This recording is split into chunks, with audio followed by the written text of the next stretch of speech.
Off Zach Johnson's sudden death victory at the Valero Texas Open, the PGA Tour now heads to the site of a 3-hole playoff from a year ago, the HP Byron Nelson Championship. Hey, how are you, folks? Jason Horowitz, glad to be with you here on CBSSports.com with a preview of this weekend's event, one in which you can see on CBS Saturday and Sunday, beginning at 3 p.m. Eastern from the TPC Four Seasons Las Colinas. Let's bring in CBS Sports golf analyst David Feherty to get into this a little bit. And David, we'll get to the tournament in a sec for this year, but of course, named after one of the greats, Texan at that, Byron Nelson. What are your memories of him and the legacy that he left on golf?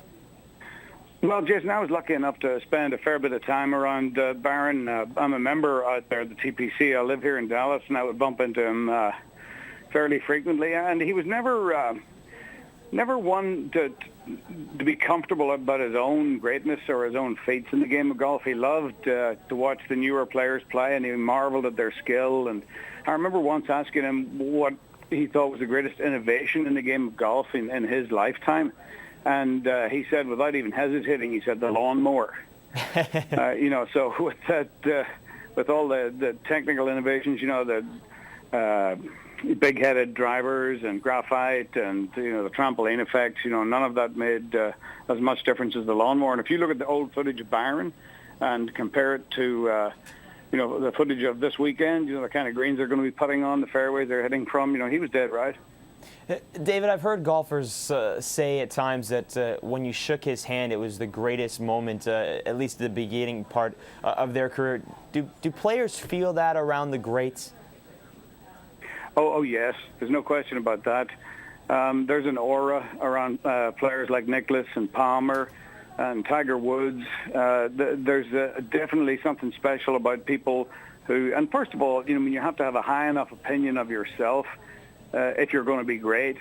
But it's the really special people like Byron Nelson who could have that high opinion of themselves, but keep it well enough hidden, that other people wouldn't notice it.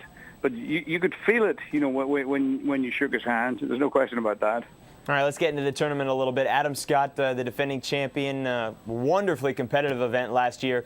3 playoff holes, nailed that long birdie, that long putt. But he's missed his last 5 cuts here this year after the injury. How hard is it to snap out of a slump like that? I always felt, you were always one good swing or one decent putt away from the start of a comeback. So that's really the way that these players have got to look at it. And, looking back, it's to identify where that comeback starts, there's always that one moment. And who knows? I mean, this is the sort of place that might hold that just magic memory for Adam.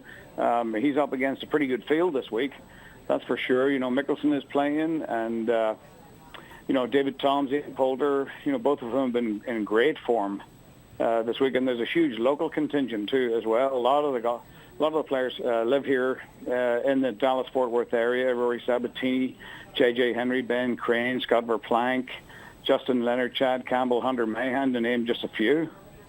And it's easy for them, too, because you just go from one to the next. There's 3 weeks of Texas continual tournaments. I know you like that. You live there. But the players have to like that as well.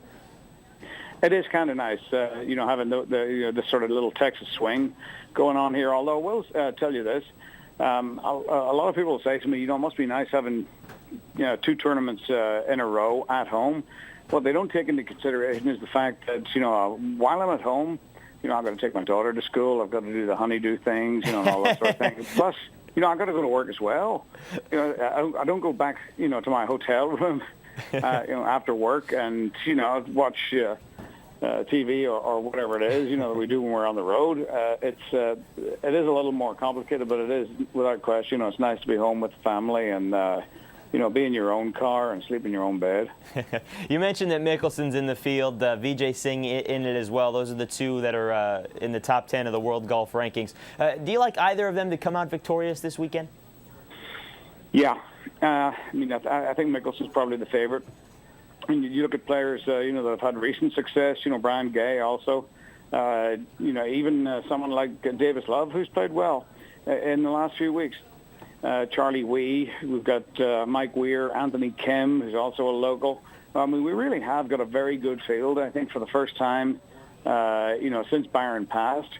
This is definitely the best field that we've seen. The golf course, with the redesigned Y-Brings redesign, is a little different again this year.